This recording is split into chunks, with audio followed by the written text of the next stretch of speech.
हालात ये है कि भारत को अपने ही एम्बेसी में छुप छुपा के जाना पड़ा और अफगानिस्तान ने अपने ही एम्बेसी को पैसे भेजने बंद कर दिए। सुन के बड़ा अजीब लग रहा होगा पर यही सच है। आइए जानते हैं क्या हुआ। देखिए, अभी रिसेंटली अफगानिस्तान के फॉरेन मिनिस्टर आमिर खान मुतक्की भारत आए थे और इनके आने के बाद ही देश में थोड़ा सा माहौल गर्म हो गया और कई सारे विवाद शुरू हुए। उन्हीं में से एक है भी एम्बेसी का इशू। आइए समझते हैं ये क्या है विस्तार से।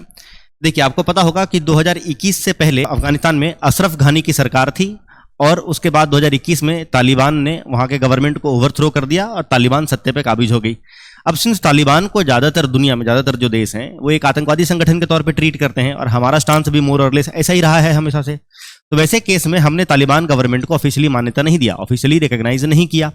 अब ऐसे केस में हमारे वहाँ पे जो एम्बेसी था वो उसमें जो डिप्लोमेट्स हैं या जो भी एम्बेसडर हैं, जितने भी लोग हैं, स्टाफ हैं, उनके लिए थोड़ा सा सिक्योरिटी थ्रेट था, क्योंकि अफगानिस्तान अगर उनको होस्टेज बना लेता तालिबान गवर्नमेंट तो एक तरीके से कह सकता था कि हमें ऑफिशियल रिकॉग्निशन दो, बदले में हम इनको छोड़ देंगे। हालांकि ऐसा कर नहीं सकते, वियना कन्वेंशन का वायलेशन होता, पर फिर भी एक आउटसाइड चांस मान लेते हैं। तो जैसे ही वहाँ के अफगानिस्तान में जैसे सरकार का तख्ता पलट हुआ वैसे ही हमने जितने भी हमारे यहाँ पे, अच्छा बाय द वे, वहाँ पे एम्बेसी में जो काबुल है वहाँ पे एम्बेसी था, एम्बेसी के अलावा हमारे कई सारे कॉन्सुलेट भी थे, हेरात में, जलालाबाद में, कांधार में। उन सारे कॉन्सुलेट और एम्बेसी को बंद कर दिया और वहाँ के स्टाफ्स को बोला भैया पेटी पैक करके आ जाओ, सिक्योरिटी थ्रेट का हवाला देते हुए।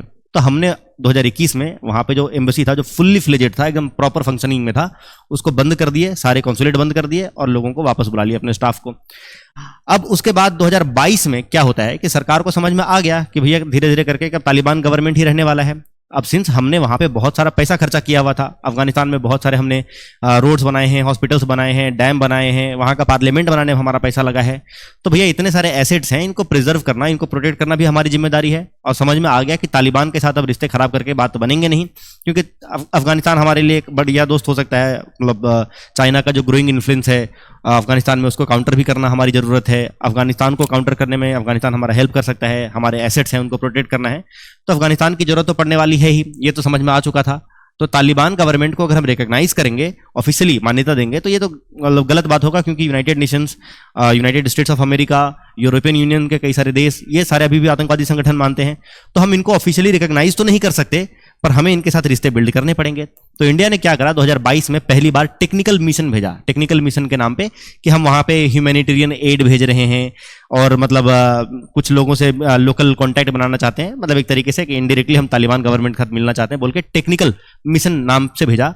यानी कि पूरी फुल्ली ये नहीं बोला कि हम वहाँ का जो एम्बेसी है, ये वाला जो एम्बेसी का बिल्डिंग देख रहे हैं, ये काबुल में इंडिया का एम्बेसी है, कि हम इसको वापस से स्टार्ट कर रहे हैं, ऐसा नहीं है। हम एक छोटी सी टीम भेज रहे हैं जिसका main purpose behind the scene ये था कि तालिबान गवर्नमेंट के साथ जाके थोड़ा बात करें और धीरे धीरे करके वहाँ पे ह्यूमैनिटेरियन एड वगैरह या लोकल लोगों से कांटेक्ट में आए, अपने एसेट्स वहाँ पे जो है उनको प्रोटेक्ट करे, ये सारा चीज़ देख रख के लिए।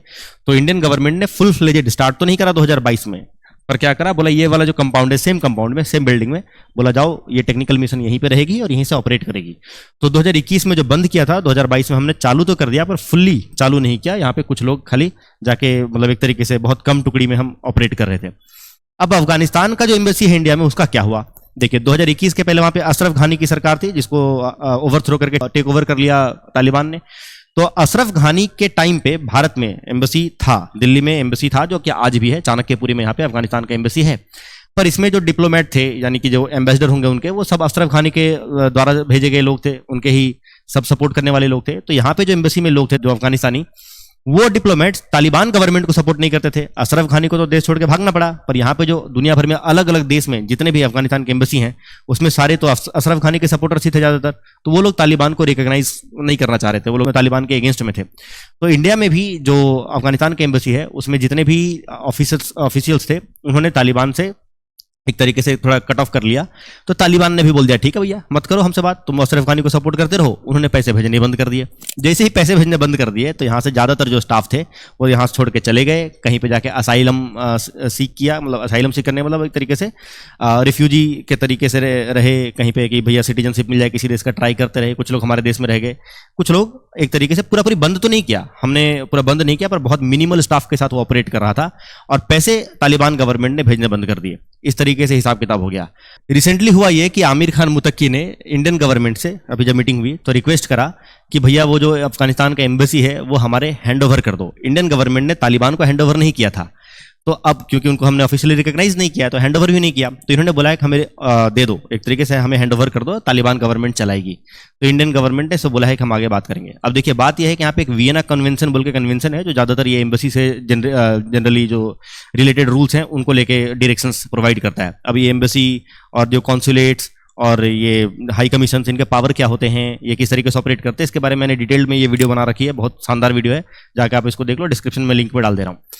तो बस इतना ही बता रहा हूँ अभी इस वीडियो में, इतना ही बता रहा हूँ कि तालिबान को हैंड ओवर करने के लिए उन्होंने डिमांड करा है। अब इंडिया ने भी बोला है कि ठीक है हम देखेंगे इस पे, और अभी रिसेंटली इंडिया ने भी बोला है कि हमारा जो एम्बेसी है जिसमें हम टेक्निकल मिशन के नाम पे ऑपरेट कर रहे हैं काबुल में, हम इसको फुल फ्लेजेड एम्बेसी के रूप में स्टार्ट कर देंगे वापस से। यानी कि इंडिया और पाकिस्तान के अब रिश्ते सुधरते नजर आ रहे हैं।